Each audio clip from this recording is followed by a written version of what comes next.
Bienvenidos a un nuevo episodio de Lo que cuenta cada gota, el video y podcast donde exploramos temas fascinantes con personas geniales dedicadas a la ciencia de la Tierra que hemos tenido el agrado de conocer en nuestra vida haciendo sistemas de riego.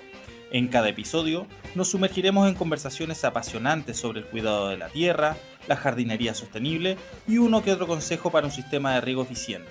Acompáñanos mientras aprendemos de expertos y aficionados con una profunda conexión con la naturaleza. Así que, sin más preámbulos, sumérgete en este episodio y descubre lo que cada gota de conocimiento puede aportar a nuestro mundo verde. ¡Comencemos! No hace mucho fue la Expo Agua, en su tercera versión, si mal no recuerdo, y fuimos con mi hermano a ver cuáles eran los stands, qué es lo que había y las charlas que estaban dando. Entramos a la charla inaugural donde expusieron muchos problemas y cuál es el foco que querían dar para poder empezar a cuidar el recurso. Y después nos invitaron a quedarnos porque iba a dar una charla, pero magistral, un profesor australiano, pero de mucho renombre, donde iba a tocar temas de cómo se perdía el agua desde su afluente hasta su punto de distribución final. Nos pareció interesantísima y con mi hermano nos quedamos expectantes que partiera la charla. Demoró un poquitito en partir y cuando comienza la charla estaba toda en inglés. Yo, si bien algo cacho, no me defendí nada. Eran términos tremendamente técnicos y no entendía nada. Y nos mirábamos con mi hermano y ¿qué hacemos? Nos quedamos y tratamos de entender. Hasta que nos dimos cuenta en algún momento que estaban entregando audífonos en la entrada con traductores y fue de verdad un alivio. Por otro lado, también hay situaciones muy contrapuestas. Ejemplo, podemos pensar de que vamos de paseo a un parque y que vamos con la abuela que eventualmente puede estar usando silla de ruedas. Y de repente ella quiere ir al baño y tratamos de ir al baño y está sobre algunos escalones donde no podemos acceder o a lo mejor no va a caber la silla de ruedas por la entrada de la puerta del baño. Es una cuestión tremendamente limitante para cualquiera, en cualquier momento y en cualquier situación. Cerca del 14 al 17% de la población tiene algún grado de discapacidad. Y esto es un porcentaje bastante importante, más cuando siempre hablamos de la usabilidad que tiene que tener las áreas verdes y sus beneficios en cuanto a el beneficio psicológico y el beneficio físico que podemos tener con ello. Y además, con la ola de inclusividad que estamos viviendo en la última época, también tenemos que tratar de ver cómo podemos afrontar la inclusividad de las personas que más lo necesitan por algún tipo de situación de discapacidad. Para eso tenemos hoy día a una sequísima. Ella es arquitecto del paisaje, especialista en infraestructura verde y además con temas enfocados en la inclusión y la accesibilidad universal. Es cultivadora y cuidadora de plantas carnívoras además, una madre y emprendedora y fundadora y directora de la Fundación Paisaje Inclusivo. Y tenemos aquí a Natalie Soto Oñate. Muchísimas gracias, Natalie, por querer acercarte a este espacio. Hola, Sebastián. Gracias a ti por la invitación. No, de verdad, estoy encantadísimo de que te hayas sumado a este proyecto que tenemos con el podcast y estoy feliz de poder hablar de este tema que muchas veces lo podemos olvidar y tiene mucha importancia, incluso con el tema del ejemplo del traductor que poníamos o el ejemplo de la persona que no tiene accesibilidad. A cualquiera, en cualquier momento nos puede pasar y nos puede afectar y lo olvidamos. Entonces, frente a eso, antes de partir y enfocarnos en lo que es la accesibilidad, me gustaría que me contaras un poquitito de ti. ¿Quién es Natalie? Bueno, yo de profesión, como tú también lo dijiste, soy arquitecto del paisaje, soy mamá y me interesa desde mi vereda, en el fondo, poder enfocarme en cultivar un paisaje más diverso y para todos. Súper. Oye, ¿qué es lo que hace un arquitecto del paisaje? Mira, la verdad es que este término ha evolucionado con el tiempo. Años atrás se le llamaba diseño y construcción de áreas verdes, después pasó a ser ecología del paisaje y hoy en día mutó a arquitectura del paisaje. La diferencia básicamente entre un arquitecto del paisaje y un paisajista son los años de estudio. Un paisajista es un profesional del área más técnica, son 2 años o a lo mejor un poquito más. Y la arquitectura del paisaje es una carrera un poco más profesional que son de 4 a 5 años aproximadamente. Y la principal diferencia es la escala de proyecto. Los paisajistas abordan áreas mucho más acotadas, un paisajismo más orientado a jardines unifamiliares, y un arquitecto del paisaje en el fondo engloba parque urbano, evaluaciones de impacto ambiental, que tiene que ver con escalas mucho más grandes. Perfecto. Pues sabes que llevo tiempo trabajando en esto y nunca había hecho el reparo en la diferencia entre los dos profesionales. ¿Y qué te llevó a querer estudiar eso? Bueno, yo soy soy hija y nieta de jardineros. Entonces por ahí el tema de mi cariño en el fondo y interés con las plantas principalmente, y más cercano como a lo natural, el hecho de estar siempre como al aire libre, por ahí en el fondo va como mi interés por la carrera. Ya, vale, bacán.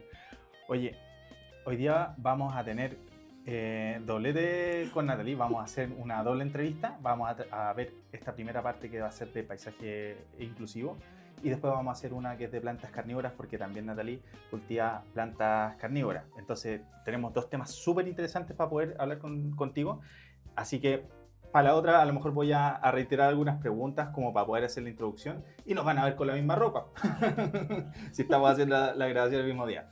Oye, y ¿hace cuánto y por qué quisiste fundar Paisaje Inclusivo? ¿Qué te movió a eso?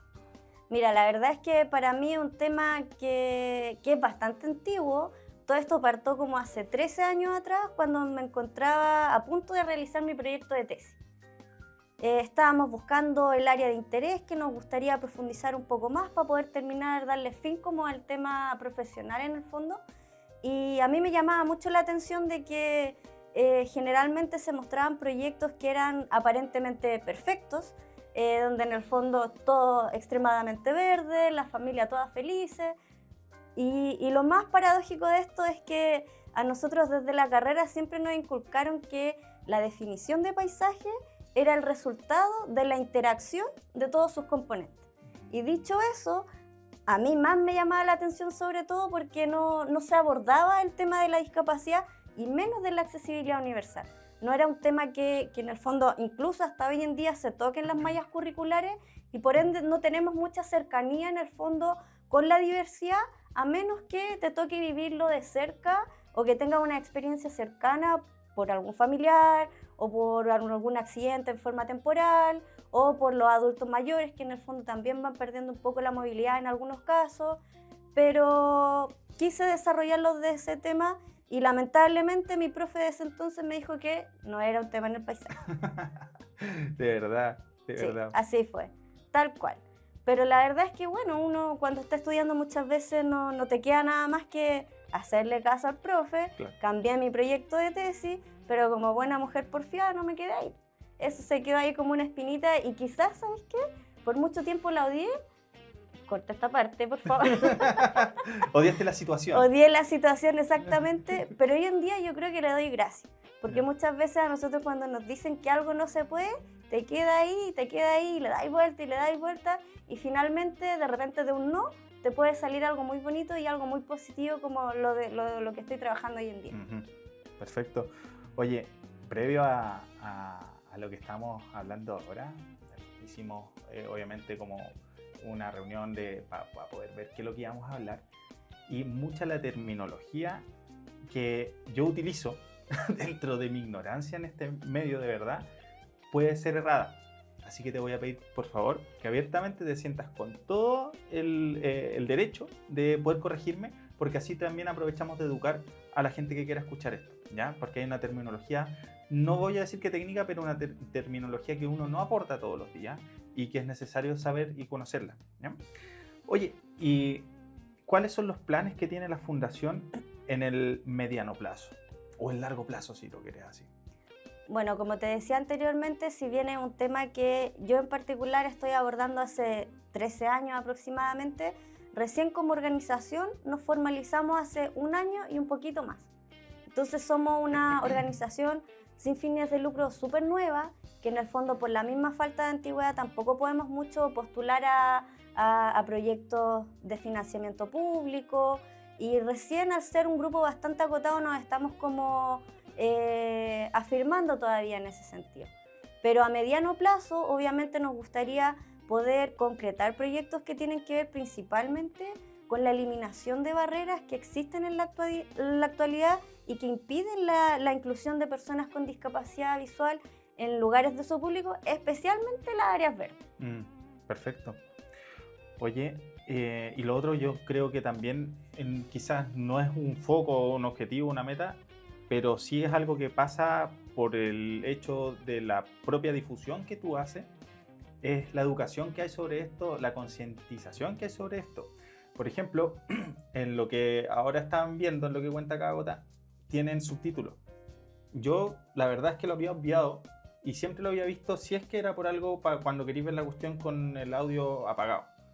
Pero Nati me dijo, o sea, métele subtítulos porque hay gente que efectivamente no va a poder escuchar esto y lo va a querer, ver y va a poder leer los subtítulos. Entonces, ese tipo de concientización hace que efectivamente uno pueda tratar de entregar las herramientas para un mayor alcance de público para que todos puedan obtener la información. Ahora nos vamos a ir a lo que es la entrevista más técnica, ¿ya? Y frente a eso, te quiero preguntar, ¿de qué se trata o qué temas aborda la Fundación Paisaje Inclusivo? Bueno, nosotros el objetivo principal de nuestra organización tiene que ver con disminuir o en su defecto eliminar ojalá las barreras que existen en la actualidad y que impiden la participación en lugares de uso público, especialmente de las personas con discapacidad.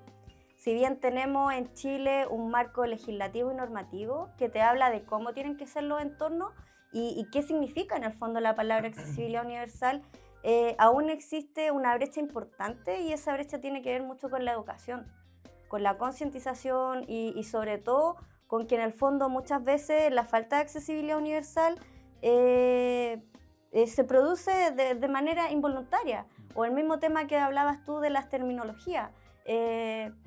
No todo el mundo tiene por qué saber de todo o tener todas las habilidades. Muchos tenemos limitaciones de conocimiento, de experiencia, y eso está bien, ¿cachai? Pero también es importante educarnos y ahí sobre todo apunta nuestra organización, por un lado la educación y por otro lado, como te decía, eliminar las barreras, que en el fondo para poder eliminarlas sí o sí tienen que educar. Educar y legislar, ¿o no? ¿Hay algo que tenga que ver con tratar de mover legislación al respecto o ya existe y no se toma en cuenta? Mira, la legislación muchas veces se quedan en palabras. Ya. De repente también hace falta un poco de voluntad para poder llevar esas palabras a la práctica y tomarlas. Como te decía, nuestro país desde el 2000 y algo tiene compromisos internacionales incluso en materia de derechos de personas con discapacidad. Desde el año 2018 existe un decreto 50 de la Ordenanza General de Urbanismo y Construcciones que te habla de cómo tienen que ser los entornos, que te dice cuál es a lo mejor el tipo de pavimento apropiado para que pueda ser utilizado para todas las personas. Existe mucha legislación del tema, pero hay poca fiscalización y es ahí que es como un caballito de batalla en el fondo para que esta inclusión sea de verdad, ¿cachai? Que además no está en la malla curricular, pues. Exactamente. Sí, pues, o sea, es parte de la educación, lo que comentabas al principio. Efectivamente, también va en la parte de la formación de los profesionales que están en el área. De todas maneras. Oye, fundaste la fundación como recreativo y... Esa es de verdad. Es de verdad, sí, una fundación de verdad, de las que realmente está moviéndose. Y... ¿hay tenido algún recurso por ahí? No, ya. Mira. No. Oye, ¿quiénes son los participantes de Paisaje Inclusivo? Mira, la verdad es que en nuestra organización está compuesta principalmente por jóvenes parecidos a nosotros que quieren ser agentes de cambio. que en el fondo no quieren quedarse solamente con la palabra o con la donación que se realiza una vez al año, sino que en el fondo también quieren aportar desde su vereda a estos temas. Hay profesionales en temas de derecho, de periodismo, varios del área del paisajismo también, de la salud. Hay madres que son de hijos con personas con discapacidad, con niños y adolescentes con discapacidad, y también tenemos personas con discapacidad. Entonces, en el fondo, es una demostración que entre todos podemos cultivar un paisaje más inclusivo. Perfecto. Oye, y ya yéndonos un poquitito a la realidad que viven las personas con discapacidad, ¿cuáles son los principales desafíos que enfrentan las personas con discapacidad al intentar acceder a parques o áreas recreativas de su público? Mira, para contestarte esa pregunta, yo quisiera mencionarte qué significa accesibilidad universal. ¿Ya? Accesibilidad universal está descrito en el artículo 3º de la Ley 20.422, que te habla de inclusión social de las personas con discapacidad, y dice de que la palabra accesibilidad universal es la condición que deben cumplir los entornos para que sean utilizados y disfrutados por todas las personas, además de los servicios, de los procesos, de cualquier cosa. En el fondo, cualquier cosa que uno haga, tiene que pensar que eso tiene que ser utilizado por todos. Ya, perfecto. Oye, y ahora, ¿en qué fase de desarrollo o participación está actualmente la Fundación? Nosotros, como te decía también, recién nos estamos como afirmando un poco en temas de papeleo, en temas de incidencia. Hemos trabajado principalmente este año. Por ejemplo, yo ahora soy parte del Consejo de la Sociedad Civil del Parque Met, que en el fondo es un servicio público que administra más de 700 hectáreas públicas verdes, no solamente lo que es el Cerro San Cristóbal, sino que también su red de parque urbano. Entonces, en el fondo, convocan a un consejo de la sociedad civil de distintas áreas temáticas y nosotros estamos participando del área de inclusión social. Entonces, nosotros como organización estamos poniendo en la mesa estos temas que tienen que ver con accesibilidad universal y estamos en el fondo trabajando para que los parques que aún no han sido actualizados en materia de accesibilidad universal se pueda hacer y abrir un poco el horizonte y la visión que se tiene del espacio público para que sea disfrutado por todas las personas. Vale. Oye, igual es profundo el cambio que se quiere lograr. Pensando un poquitito en el objetivo el impacto que se pretende con la Fundación, ¿cuál es el impacto o el foco que se va a abordar cuando decidiste fundar esta fundación? ¿Cuál es el impacto que pretende abordar para las personas que tienen discapacidad? Mira, la verdad es que ahí yo te diría de dos impactos. El primero tiene que ver con que las áreas verdes públicas, sobre todo, tienen que ser disfrutadas por todas las personas. Sobre todo si hoy en día se habla de que están asociados a la salud mental, que mejora, no sé, el estado de ánimo, todo ese tema. Y en el fondo muchas veces están limitándose en el acceso para las personas que más lo necesitan. Entonces, por un lado, el impacto que queremos provocar como organización es directo para las personas con discapacidad, de que puedan interactuar en los entornos públicos, que en el fondo debieran ser para todos, y por otro lado, el impacto con el ejemplo directo, que es para todas las personas, ¿cachai? O sea, un parque sí o sí tiene que ser disfrutado por todos los niños. Pero por otro lado, también se tiene que generar el lugar apropiado para que estos niños con distintos tipos de diversidad puedan interactuar entre ellos. Entonces, no es menor que en el fondo mi hijo, que a lo mejor hasta el momento no tiene discapacidad, pueda también interactuar con otro niño que sí puede tener discapacidad, ¿cachai? Incluir el juego, incluir Exacto, la participación. pero si ellos no lo ven, lo van a ver siempre como algo lejano.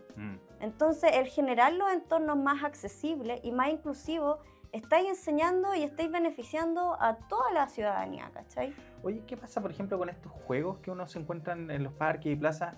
¿tiene algún grado de accesibilidad? ¿Hay algún requerimiento en cuanto a la accesibilidad de estos parques, de estos juegos que están en los lugares públicos o son difíciles de poder hacerlos para todos? Mira, el tipo de accesibilidad siempre va a depender del tipo de discapacidad. Así como hay diversidad entre personas, también los apoyos necesarios o el tipo de accesibilidad va a depender de la discapacidad. Y en el fondo, obviamente, hay algunos juegos que van a estar orientados a lo mejor a un diseño más universal. En el fondo, a eso es lo que se tiene que apostar. Pero también hay otros temas en las mismas áreas recreativas que tienen que ver con esto. El mismo tema de los pavimentos. Es un tremendo tema. Yo, por ejemplo, cuando voy con mi familia a algún tipo de parque o plaza, los niños me dicen, papá, vamos a los juegos. Vamos a los juegos, los dejáis jugando. Y ahora que tenemos esta conversación me doy cuenta que al parecer, desde mi perspectiva, punto de vista e ignorancia, al parecer no hay una accesibilidad para toda la gente. En un espacio donde es necesario, en una etapa donde es necesario que los niños lleguen a participar entre ellos para que se genere esta comunidad. ¿Cómo ves tú la realidad, de acuerdo a la experiencia que tiene la Fundación y tú con tu especialización ya prácticamente en esto, de lo que ocurre en los parques públicos y la accesibilidad para todos los niños? Bueno, en los parques públicos, según una ley, tienen que contar con juegos infantiles no mecanizados. Tiene que apuntarse no solamente el diseño de los juegos, sino que de todos los lugares que sea más universal, de esta accesibilidad universal. Y en los juegos especialmente se produce algo muy, muy particular porque en el fondo son el futuro. Los niños son el futuro y tienen que ser para todos. Existen los derechos del niño también. Que en el fondo uno de los principales temas ahí es de que el juego tiene que ser para todos. Es un tema básico, pero hoy en día muchos de los parques públicos no tienen esta condición. Y pucha que es importante crear entornos más universales para todos y generar una interacción social diversa. ¿Cachai? Y en ese sentido no solamente estáis disminuyendo las barreras que existen para las personas con discapacidad en los entornos verdes, sino que por otro lado también estáis generando el ejemplo concreto de ver diversidad y de ver a niños que puedan interactuar independiente de su condición. Pero la realidad no es así. La práctica no se está dando, entonces no hay un cumplimiento dentro de lo que la misma ley lo determina. Sí, de todas formas hay incumplimiento. Incluso cuando entró en vigencia el Decreto Supremo 50 de la OGUC, se estableció un plazo de 8 años para que los parques públicos se ajustaran en materia de accesibilidad universal. Bueno, les cuento de que ese plazo se cumple el 4 de marzo del 2024. Ya debe estar todo listo entonces. Queda un poquito más de 3 meses para hablar de ese tema tan relevante que involucra en realidad no solamente a las personas con discapacidad, sino que a toda la sociedad. Sí. Va a ser difícil cumplir esa meta. Oye, ya pasando como a otro tema, y no tanto, no en relación a los niños, pero sí frente a las autoridades o líderes que participan en esto. ¿Qué reacciones has podido percibir en estas personas que son autoridades o líderes en relación a cómo enfrentar la accesibilidad? Mira, nosotros como organización, si bien somos bastante nuevos, pero sí durante este año hemos tenido participación en temas que tienen que ver con incidencia. Y esas incidencias tienen que ver obviamente con las áreas verdes públicas, con la accesibilidad, por ejemplo, del Metro de Santiago. Cuando las personas van a ocupar un ascensor y se encuentran con el letrero que te dice no disponible. ¿Cachai? O lo están ocupando personas que no o se bajan en la estación y justo lo cerraron. ¿Cómo se gestiona esa accesibilidad? Nosotros como organización no estamos pendientes de esos temas y hace un tiempo atrás fuimos a hablar con la encargada de diversidad e inclusión de Metro Santiago. ¿Ya? ¿Y cómo te fue? Mira, la verdad es que tanto para nosotros, hablo en general, o para ellos es un tema que en el fondo se sabe que es importante, pero todavía se está trabajando en ello. Porque como hablamos hace un momento atrás, el tema de la educación. Es una barrera que en el fondo existe, pero principalmente porque hay mucho desconocimiento. Entonces, en el fondo, hoy en día, si bien hay voluntad de poder hacer cambios, pero muchas veces no se tienen las herramientas para poder concretar esos cambios. Pero como sociedad o como líderes, las herramientas y ¿cómo se llama esto? Las herramientas que están disponibles y las ganas, perdí el término en mi cabeza, la voluntad. Ya, si acaso estos líderes, tú mencionas, ¿tienen la voluntad y la herramienta o la sociedad tiene la voluntad y la herramienta? Te lo pregunto porque el mismo caso de los ascensores del metro, muchas veces lo utiliza gente que no lo necesita. Y eso es prácticamente un poco voluntad y desconocimiento o falta de empatía. Entonces es una cuestión cultural importante abordar según lo que observo yo, reitero, dentro de mi ignorancia y mi prisma súper alejado a esta realidad.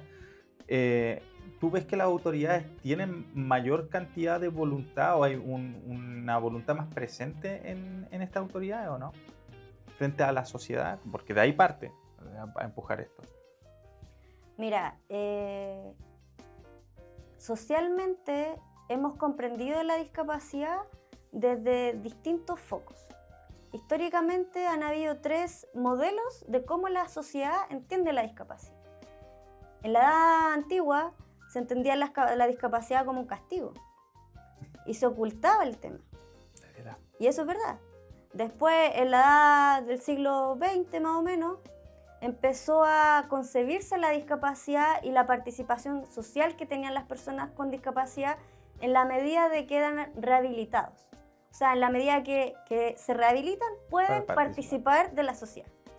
Por ahí, por los años 60, 70, se produjo un movimiento de las propias personas con discapacidad muy fuerte en Estados Unidos, donde en el fondo ellos empezaron a promocionar sus derechos y a exigirlos también. Y desde ahí empezó a surgir esta ola del modelo social que se habla, que tiene que ver con la independencia y la autonomía de las propias personas y verse como un sujeto de derecho y no de caridad. Mira cómo fue la vuelta. O sea, primero estamos excluidos porque esto es un castigo divino. Sí. Después, me saco el castigo, me rehabilito y participo. Y después, ya, oye, pesquen, me estoy aquí, soy parte de la sociedad, no soy un lastre. Y finalmente, oye, ya exigimos que esto se ponga en pie. Es bonito ver cómo ha dado la vuelta y la evolución y de cierta forma, como te lo escucho, creo que ha habido una evolución positiva frente a esto, a la integración de las personas, porque efectivamente a cualquiera nos puede pasar. Tú, de nuevo, lo conversamos cuando sufrí el accidente que tuve hace varios años atrás. Efectivamente, yo después pensaba y masticaba en la cabeza que podría haber quedado con algún grado de discapacidad. Y perfectamente podría haber pasado y menos mal no pasó, pero de un momento a otro te puede cambiar la vida. Y no un castigo, sino que te pasó nomás, ¿cachai? Entonces sí es importante el tema de cómo se empuja la accesibilidad. Ahora, ¿crees tú que cómo la tecnología, porque estamos hoy día con la revolución de las inteligencias artificiales y cómo la tecnología empuja cómo aporta la tecnología al tema de la inclusión y la accesibilidad? ¿Tenías algún ejemplo? Sí, mira, yo soy voluntaria de una aplicación que se llama Be My Eyes. ¿Ya? Esa aplicación conecta por un lado a personas con discapacidad visual que requieren de un apoyo y por otro lado a voluntarios. Básicamente los voluntarios le prestan sus ojos a las personas con discapacidad visual. ¿Ya? Entonces yo tengo mi teléfono y de repente me suena con un sonido bien particular que tiene esta app y yo sé de que me está entrando una llamada de una persona con discapacidad visual. No sale el teléfono, nada. Yo la contesto y esta persona lo que hace es que me enfoca algo y me dice, ¿me puedes ayudar a identificar de qué se trata? Qué buena. Y yo le digo, a ver, córrelo un poco para acá, córrelo un poco para allá. Y ahí lo voy ayudando dependiendo de lo que él necesite. Buena. Yo soy voluntaria de esta aplicación hace como 2 años más o menos, y la primera vez que me llegó la llamada fue como muy emocionante, pensé que no iba a ocurrir, porque al momento de registrarme en esa aplicación, yo pensaba que era una aplicación solamente en otros países, ¿cachai? Pero es una herramienta súper útil que acá tenemos personas con discapacidad visual y voluntarios que se conectan para poder enfrentar algunos temas. ¿Y te llegan solo llamadas a modo de nacionales? O solamente nacionales. Te conecta como dependiendo de la localización geográfica. Ah. Entonces, por ejemplo, me han llegado llamadas de una señora que necesita diferenciar el bálsamo del champú. Wow. ¿Cachai? Me han llegado llamadas de un caballero una vez que necesitaba conocer la temperatura del termómetro. Oh. Porque en el fondo son cosas súper cotidianas, pero que en el fondo la falta de accesibilidad te impide tu autonomía. Pero el mundo que se abre para... Y como uno también está súper lejano a eso, es como cuando te cortan la luz, disculpa la banalidad, pero es como que te das cuenta ahí que realmente no podéis calentar el agua. No sé. Y efectivamente la gente con discapacidad sufre o vive, ¿no? Sí. Vive cada día cosas que nosotros ni siquiera podemos imaginarlas. Exacto, o sea, el día en que nosotros, digamos, estamos avanzando en inclusión es porque lo cotidiano se ha podido hacer más accesible. Oh, qué tremendo, me encantó, de verdad fue bonita el ejemplo que diste. Bueno, luego tenía puesto si acaso teníamos algún tipo de innovación que sea prometedora en el ámbito. No sé si acaso conoces algo como que se venga, algo que aparte de los futuros chips que prometen que vamos a poder volver a ver y ese tipo de cosas. ¿Conoces algo que esté como en boga o ligeramente? Algo como que se venga, no específicamente, pero sí, por ejemplo, Be My Eyes es una app que en realidad te demuestra de que cualquiera puede cultivar un paisaje más inclusivo, cualquiera puede aportar a tener una interacción más humana con la persona que es distinta a ti, ¿cachai? Súper, ¿no? Qué entretenido, qué bonita comunidad. Y por otro lado también tengo una aplicación Seba, que es un número de teléfono que uno lo registra como un contacto X de WhatsApp, se llama Transcríbeme, y que en el fondo te pasa a texto los mensajes de voz. Y que en el fondo esa herramienta te da la utilidad para todos, no solamente para personas sordas, que en el fondo también hay que tener conciencia cuando uno incorpora a una persona a los grupos de WhatsApp, preguntarle, o sea, ¿alguien tiene algún tipo de discapacidad, necesita algún tipo de apoyo? Eso es lo primordial. Claro. Sino que en el fondo esta herramienta también sirve para las reuniones. No, está tremendo, yo te voy a confesar que, por ejemplo, a mí no me gusta escuchar audio en WhatsApp. Es que algunos te mandan unos podcasts. Sí, yo a veces lo hago cuando estoy manejando, de repente, oye, aprieta el botoncito y empiezo a hablar. Pero es un buen aplicativo para uno que no lo necesita, pero es una herramienta, y para los que lo necesitan, pero es magnífico. Esos son igual, me pasé después el dato. Bueno, ahí te lo doy. O podemos dejar el link también en la descripción para que lo pueda ocupar la gente. Qué buena. ¿Cómo la mejora de la accesibilidad en los parques y jardines beneficia a toda la comunidad sin la necesidad de que efectivamente sea para personas con discapacidad, sino que la accesibilidad mejora para los con y sin discapacidad?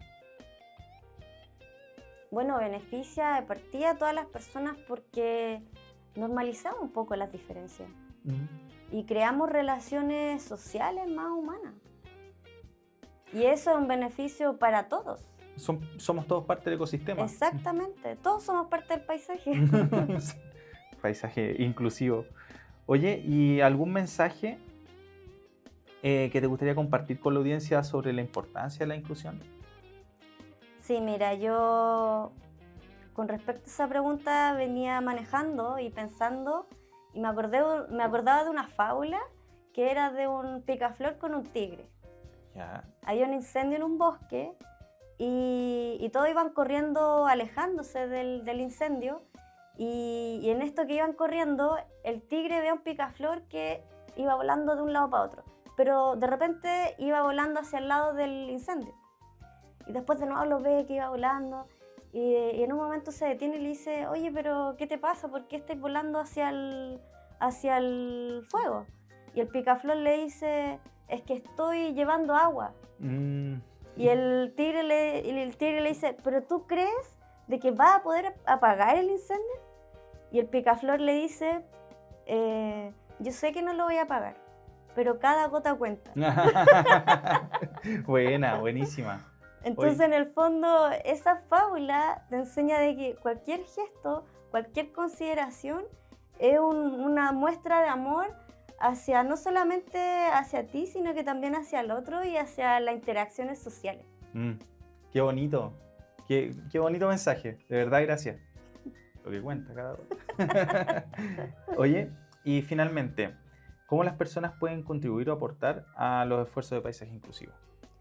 Mira, en primer lugar nos pueden seguir en nuestras redes sociales, educarse a través de nuestro contenido, ayudándonos a compartir, y ya prontamente vamos a tener nuestra página web, que se está trabajando en eso, donde también van a poder donar a algunos proyectos que vamos a estar trabajando, pero sobre todo a meterse a nuestro contenido y estar atento de que de repente cultivar un paisaje inclusivo no significa andar poniendo rampas por todos lados ni que todo esté escrito en braille, sino que en el fondo muchas veces son las acciones más cotidianas que en el fondo te hablan de una mejor empatía y una mejor relación con el otro.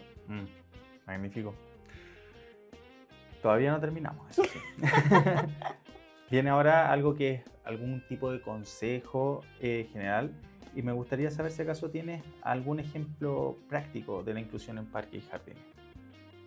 Sí, yo creo de que para que nuestras áreas verdes públicas, sobre todo, sean más accesibles e inclusivas, pero primero para que sean inclusivas tienen que ser accesibles. Yo creo de que ahí hay un tema que hay que trabajar mucho y que tiene que ver con los pavimentos.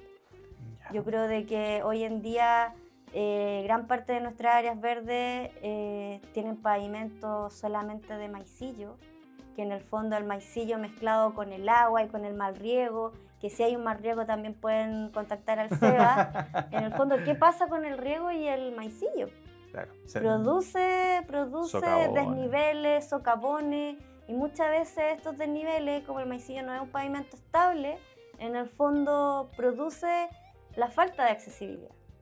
Y en el fondo las áreas verdes tienen que tener una ruta de accesibilidad que conecte a todo su entorno, y eso en el fondo es primordial. Como ejemplo práctico, entonces sería el requerimiento de ir mejorando un poco la accesibilidad física pero y particularmente el tema de los pavimentos, de todos lados, maicillo gravilla, camino, maicillo gravilla, y chuta, y efectivamente te genera estos niveles donde alguien pudiera accidentarse. Sí. Antes de pasar a despedirme, tengo que, obviamente, hacer mención a El Farolero.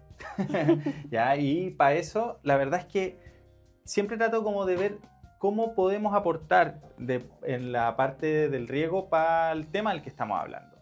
Y me costó muchísimo, pero muchísimo tratar de llegar a qué punto de la accesibilidad uno puede aportar por el lado del riego. Porque el riego por sí es una cuestión para poder mantener los jardines, es una herramienta para poder mantener los jardines, es una actividad implícita y necesaria para poder cultivar lo que sea, hoy día con las condiciones de clima que tenemos. Pero chuta, ¿cómo abordo el tema de la accesibilidad con esto para un usuario que tenga algún tipo de discapacidad? Y frente a eso me puse a conversar con gente, de hecho de una de las marcas fabricantes de elementos de riego, y veíamos que una de las principales formas de poder abordarlo o mencionar cómo se puede ayudar con esto es con los programadores nuevos que están saliendo de los sistemas de riego, para el sistema de riego. En la marca Hunter, por ejemplo, se trabaja con una plataforma que se llama Hydrawise.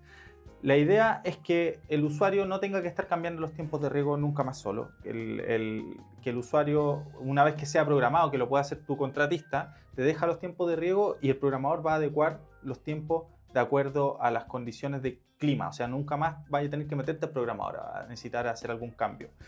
Ya, eso hace que te ahorres mucho tiempo y mucha gestión en el programador mismo. Y además, si queréis dar riegos manuales, por ejemplo, tú podrías acceder a la plataforma, pero si acaso tienes algún tipo de, discúlpame si lo estoy diciendo bien o mal, discapacidad visual. Sí, ¿Ah? súper bien. No vidente, no, lo conversaba antes. Discapacidad visual.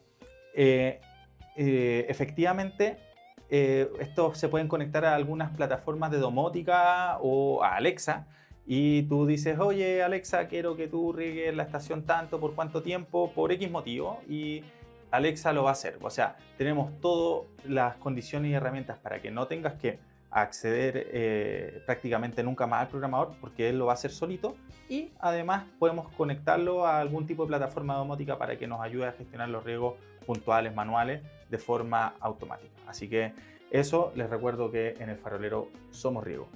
Y ahora sí, antes nuevamente, antes de terminar, veo que trajiste esto. ¿Me podéis comentar un poquitito qué es lo que es? Sí, mira, esto la verdad es que es un prototipo de señalética que hice hace muchos años atrás y tienen que ver con conocer la especie vegetales, en este caso el arbolado urbano, pero incorporando braille y un sobrerelieve en la imagen. A ver. Para que personas con discapacidad visual no solamente sepan que las especies están ahí, sino que también conozcan de cómo son, y acompañando de una pequeña descripción y un QR donde se puede incorporar más información también de ella. Estamos educando sobre nuestros entornos verdes de una manera inclusiva. Oye, qué bonitas las placas, de verdad. Y veo que, por ejemplo, aquí traes algo que está escrito. Aquí una descripción de un árbol. Una descripción, y la misma descripción está acá, ¿cierto? Sí. Y veo que debe ser muy difícil aprender a leer esto. Debe tomar mucho tiempo. Oye, qué bonito prototipo.